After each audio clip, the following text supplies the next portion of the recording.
All right, kids, here we are in the garage again. Got my coffee, Mickey D's coffee. Let's have some coffee. So, people have been saying, we need more work stories. So, this is a work story and a chief story. So, uh, can't. Oh, sorry. Anyway, me and Chief get a job at roadside assistance. So, and we're working in the middle of the night. I think I started at 8 at night and I went till 2 in the morning. Basically, so the West Coast would shut down because the West Coast was really where everything was going on at night. So, um, me and the chief were working, and it was a bunch of, I don't know, Cheryl used to say, these situations kind of gravitate to me, like always working with these kind of crazy people. Anyway, so, chief, chief being chief, he gets a call one night, and it's Faye Dunaway. Car's broke down, and she's hot, right? She's hot that this car's broken down, and she's mad and everything. So Chief right away, what's the first thing he does? Put it on speaker so everybody can hear. So he goes, "Okay, ma'am, I'm gonna need some information. Um, what kind of car you have, blah blah blah, where you're at, and what's your name?" Faye Dunaway. This is Faye Dunaway. So the chief's like, um, could you spell that? I'm Faye Dunaway. Dunaway, you the actress. You never heard of me? He goes, no, I never heard of you. Faye Dunaway. So anyway, he gets her squared away. Another night we get, so you had to learn the different colloquialisms in the country. I didn't know. I'm a New York guy. What the hell I know, right? So we get a guy calling from, and you get these big football players too calling in. I don't watch, I don't know anything about football. I don't even know the rules of football. So get a guy calling in from Mississippi, and he's got that thick Southern accent. And he tells me when he mashes on a pedal, nothing happens. What the hell? What the hell's this guy? As when I mashes on the pedal, nothing happens. So I'm like, what the hell? So I had to put it on speaker, and we all came to the conclusion that when he pushes, when he mashed on the pedal, but he couldn't, with the southern accent, it sounded like he was like mashing potatoes on the pedal. So got that guy going. So another time we get Reverend Jim from Taxi called in, Christopher Lloyd, nicest guy in the world, right? So he gets O'Brien. O'Brien's another character. So he's taking the call. They told you don't acknowledge the people that call in that are famous. So, Faye Dunaway, the chief, that rule went out the window. Um, so he gets Christopher Lloyd on the phone, right? So and Christopher Lloyd's really civil and nice and everything. And at the end of the call, O'Brien says to him, "Did everything work out the way you wanted to?" And Christopher Lloyd goes, "Oh, thank you very much." O'Brien goes, "Okie dokie," like Christopher Lloyd would do in Taxi. So this is this is a little ethnic, but it's funny as shit. So you get these Asian people calling in, and they're I can't hear it all anyway. So, but with the accents, it's very difficult, right? So, a very common problem, people would park the car, leave the car and drive, and they go to start it the next day. It wouldn't start because it's still in drive. So we get this Asian guy calls in, and he's like, 400E doesn't start. 400E, and that's all they could get out the model. It wasn't even a 400E. It might have been some other thing. It was a red 400E. So car doesn't start. Car doesn't start. So I say to him, "Is the car in park?" "Ah, no, car in garage." I kid you not, man. I kid you not. These are actual stories of stuff that happened. So let's rewind a little bit and go back to Sheffield Avenue. So one guy, well, two guys, Sal had a car, and this guy, Willie, had a car. He had a gigantic Cadillac, and I think he was born in, I think he was born in Brooklyn or the Bronx, and he was raised in like Louisiana. So between his Cajun accent and his Bronx accent, tough going. So anyway, he had this gigantic Cadillac. So he was a temp. So he'd pick up all the other temps. So we had one phone.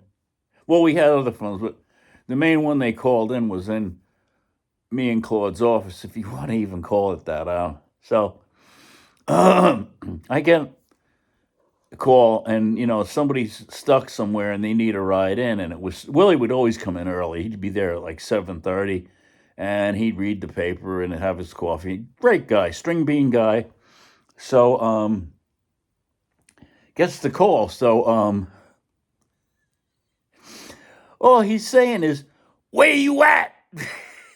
Where did you see? That's the way he talked. He yelled, "Where you at, Grand Avenue? Where you at, Grand Avenue? Where you at, Grand Avenue?" So anyway, he goes out. So another time, this is Inglewood, all right? This is completely different than like here or anywhere anywhere else, Oakland, New Jersey, or somewhere like that. You call the cops, say there's a guy with a gun. They're going to have 14,000 cops there, the state police, the military, helicopters, and everything else. Not in Inglewood. So I'm in the office one day, and this guy comes. Well, this guy was always running around on his girlfriend. So he comes into the office. Call the cops! Call the cops! There's a guy out there with a gun. He's gonna shoot me. Why is he gonna? I'm fucking his girlfriend. So I call the cops, Inglewood cops, 911. Yeah, what's your 911 emergency? So um, there's a guy in a parking lot with a gun. He's threatening a guy. So the guy comes back in. Don't call him. Don't call him. He left. So the lady on the phone goes, "I swear," this is what she said, "you want us to come or not?" I said, "No, you don't have to come." So can't make it up, right? Can't make it up. So I would leave my tenement in Oakland. I think I had to be there at 8 o'clock, but I leave my tenement in Oakland at 4:45, 4:45, because I could remember Dave Herman was the DJ on NEW, and he'd come in at 6 and go, "Good, just barely morning" at 6 o'clock, and I'd be down there by like 6:30, because the reason I left early because you couldn't get everybody's going to New York on Route 4, right? So nobody on 4 at 6:30 in the morning. So I get in, right? I'd open the gate. Oh, this is another one. So I pull in. I'd open the gate, drive in, open the place up, turn the alarm off. Yeah, turn it off. Pull my car in, and turn it back on again. I think that's what I did. Anyway, so one day I'm going to open the gate, and there's an Inglewood cop there, sound asleep, right? Completely sound asleep. So I pull up, and I jiggle the things, and he does what they all do when they get caught. Everything goes on, the sirens, the lights, and everything. Then he sees that I'm supposed to be there, and I saw him sleeping. He backs up 100 miles an hour down that long driveway, and I never saw that guy again. So I go in. They had showers there, so I go in, pull my car in, put the alarm back on, go in, take a shower, come out. So one day, come out, I don't have anything on, right? I'm drying off. There's this guy in a bathroom. Who the fuck is this guy? I'm stark fucking naked, right? The guy goes, "Who are you?" I go, "Who the hell are you?" "Well, I'm with the alarm company." I forget who the alarm company is. It's pretty famous, alarm company. So he goes, "You have to leave the premises." Like, I'm not leaving the premises. I had to open this place. The guys are going to be coming soon. So um, he goes, you have to leave the premises. I'm going to have to escort you off the premises. I go, are you packing? He goes, I'll use any means necessary to get you out of the building. I said, all right, no problem. I said, let me get dressed and I'll leave. So he leaves, I leave, we're outside. I'm waiting in the parking lot. Now the guys are coming, right? It's Willie's there. It's 7:30. Willie's there. He's outside reading his paper. The place is what I would do is I take a shower, turn the alarm off, then I'd open the whole place up, let everybody in, right? So fuck this. I'm not gonna fight City Hall on this. When the guy wants me out, I'm out. I don't give a shit, you know. So the guys start coming in at 5 minutes to 8, right? The whole crew shows up. I'm like, I'm not fucking opening this place. This is bullshit. This fucking asshole comes in here and tells me this shit. So everybody's like, oh, no, we're not going to get paid. I said, first of all, it's not my money. So, yes, everybody's going to get paid. So Claude would show up. He's supposed to be there at 8. He would come lollygagging in around 10 or 10:30, as he didn't want to be there any more than I wanted to be there. But somebody had to show up to open the place up. So he pulls in. Immediately, there's like 20 guys out in the parking lot. What's wrong? I said, well, this guy came in and kicked me out.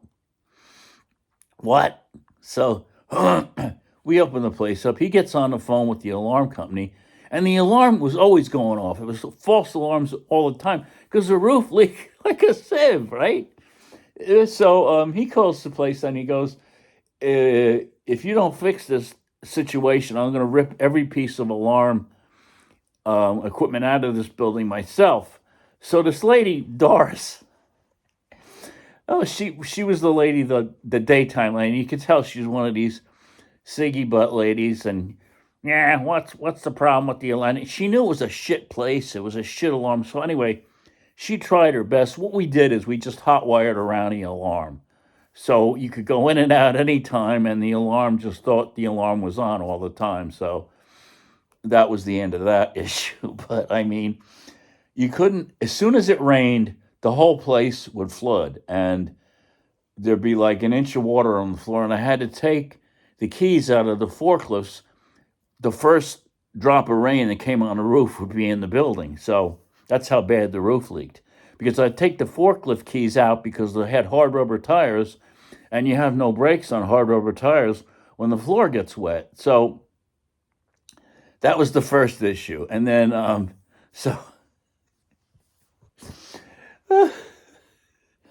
Dave Connolly, when he was running, he would actually flip out that the water was coming. So, boop, Kurt, 6'8". So you see a picture of Kurt on my facelift page. I got a picture of all of us. This is before this debacle down here happened, I think. So,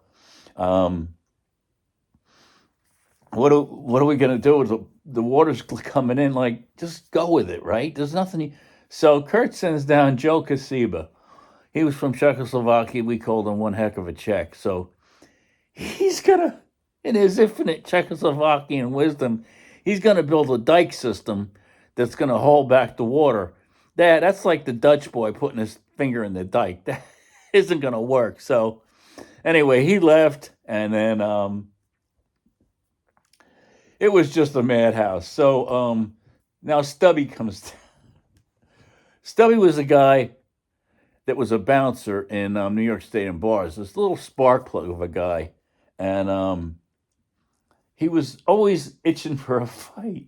First day he's there, he wants to call me out for a fight. I'm like, Stubbs or Gary, we didn't call him Stubby yet because we didn't know he's so fucked up. Gary, I can't go outside. I said, if I go outside with you, fight you, we're both going to get fired. Oh, you're just a chicken. I said, well, you go talk to the man in the office, because if there's one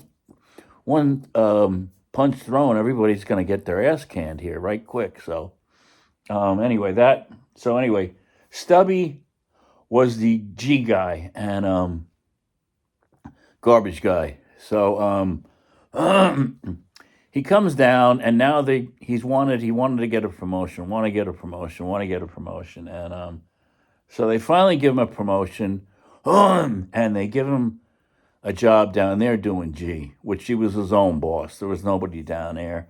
I didn't give a shit what this guy did. Just get the garbage out, So I had my torches down there, and there was a ladder on the compactor because you had to put, there was a thing underneath the garbage bins where you put the forks underneath the bin, and there was a rail underneath that we welded on so the thing would not tip into the bin as you're dumping it. So, and then there was a trap door on the other, and we cut a hole with the torch and put a piece of old shelf in there so the garbage wouldn't fall out when it was on the floor. But there was like 5 of these things, and these guys would fill them up probably every hour, every 2 hours, they'd be filled up with garbage. So Stubby would have to come in and unload. That was his whole job all day, just hustling back and forth with these things. But there's a ladder on the compactor that you had to put the forklift up because the compactor was high. And then Stubbs had to go up on a ladder and take a shovel, like a coal shovel, and shovel all the G out into the compactor. And his thing was he couldn't drive a forklift. He could barely drive himself, right?